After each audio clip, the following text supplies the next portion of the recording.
સાહેબ, ભગવદ્ ગીતામાં લખ્યું છે, પરિવર્તનથી ક્યારેય ડરવું નહીં. જેટલું સારું તમે ખોઈ રહ્યા છો ને, એનાથી લાખ ગણું સારું તમને પાછું મળશે. કેટલાક સવાલોના જવાબ સમય આપે છે સાહેબ, અને જ્યારે આપે છે ને ત્યારે લાજવાબ આપે છે.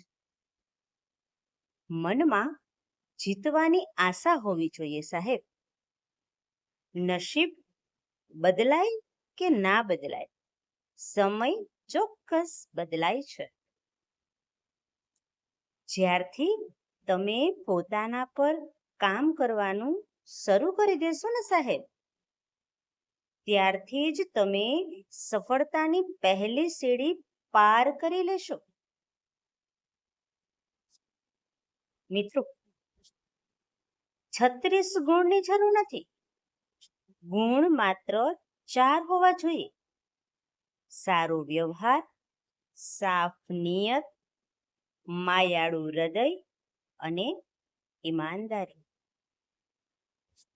સાહેબ, સંસ્કાર અને સ્વભાવ લોહીમાં હોય છે. એને કોઈ વિદ્યાલય કે મહાવિદ્યાલય શીખવી ન શકે. મદદગાર, વફાદાર અને દિલના ચોખ્ખા માણસો જ હેરાન થાય છે સાહેબ. બાકી ચમચા તો ગમે તે વાસણમાં ફિટ થઈ જાય છે. મિત્રો, બારણા પર તો બધાનો આવકારો જ હોય છે. દિલ સુધી પહોંચો તો ખબર પડે ખાનદાની કેટલી દુઃખ અને મહેનત મનુષ્યના જીવન માટે બહુ જ જરૂરી છે. કેમ કે દુઃખ વગર હૃદય સાફ નથી થતું અને મહેનત વગર મનુષ્યનો વિકાસ નથી થતો. વ્યક્તિ ગમે એટલો સામાન્ય હોય કે ના હોય, કોઈને કોઈ માટે તો એ ખાસ હોય જ છે. બુદ્ધિ બધાની પાસે હોય છે, પણ ચાલાકી કરવી કે ઈમાનદારી, એ તો આપણા સંસ્કારો ઉપર જ નિર્ભર છે. બધી જ નેટવર્ક કંપનીઓએ ફ્રી કોલ જાહેર કર્યા છે, પણ લાંબી વાત ચાલે એવા સંબંધ જ ક્યાં રહ્યા છે. શબ્દો પાસે અર્થ જરૂર હોય છે, પણ અર્થઘટન તો મન પાસે જ હોય છે. કડવું છે પણ સત્ય છે. આ જમાનામાં મોટા ભાગના સંબંધોનું આયુષ્ય તમે ઘસાવ ત્યાં સુધીનું જ હોય છે.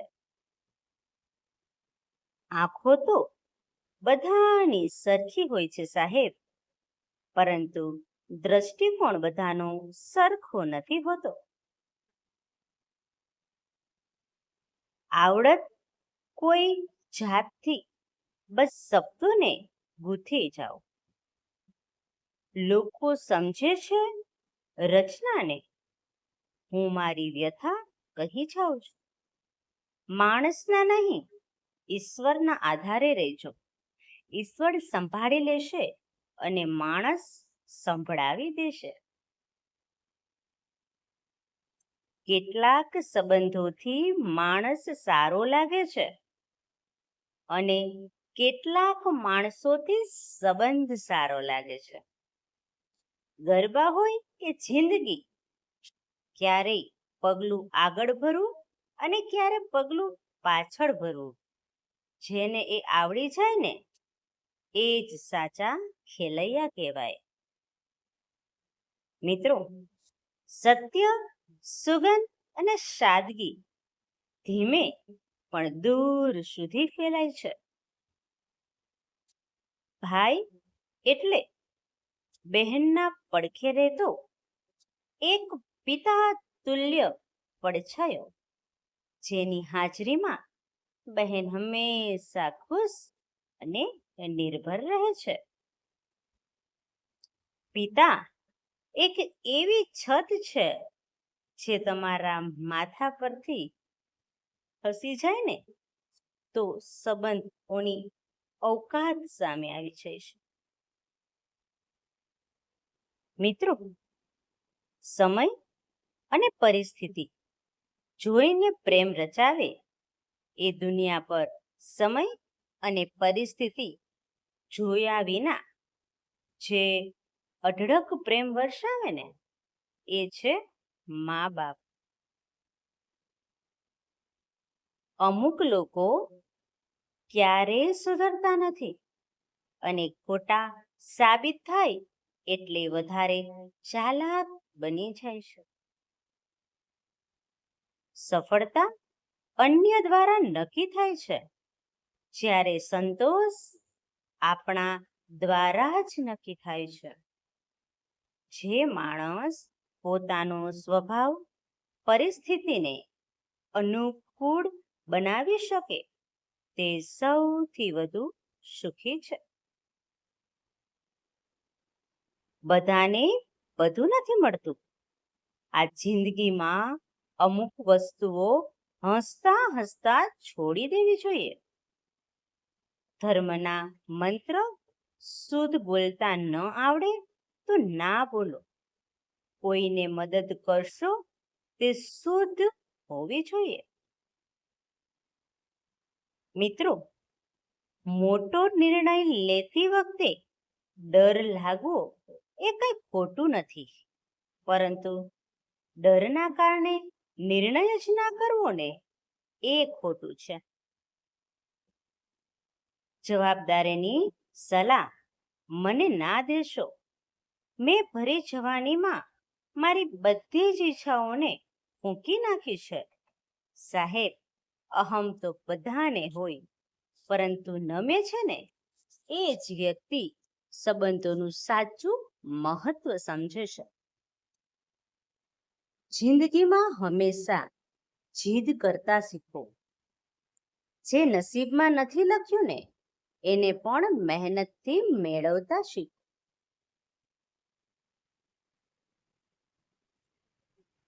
પગ પર લાગેલો ઘાવ સાંભળીને ચાલતા શીખવાડે. સાહેબ, ધીર પર લાગેલો ઘાવ સમજદારીથી જીવતા શીખવાડે છે.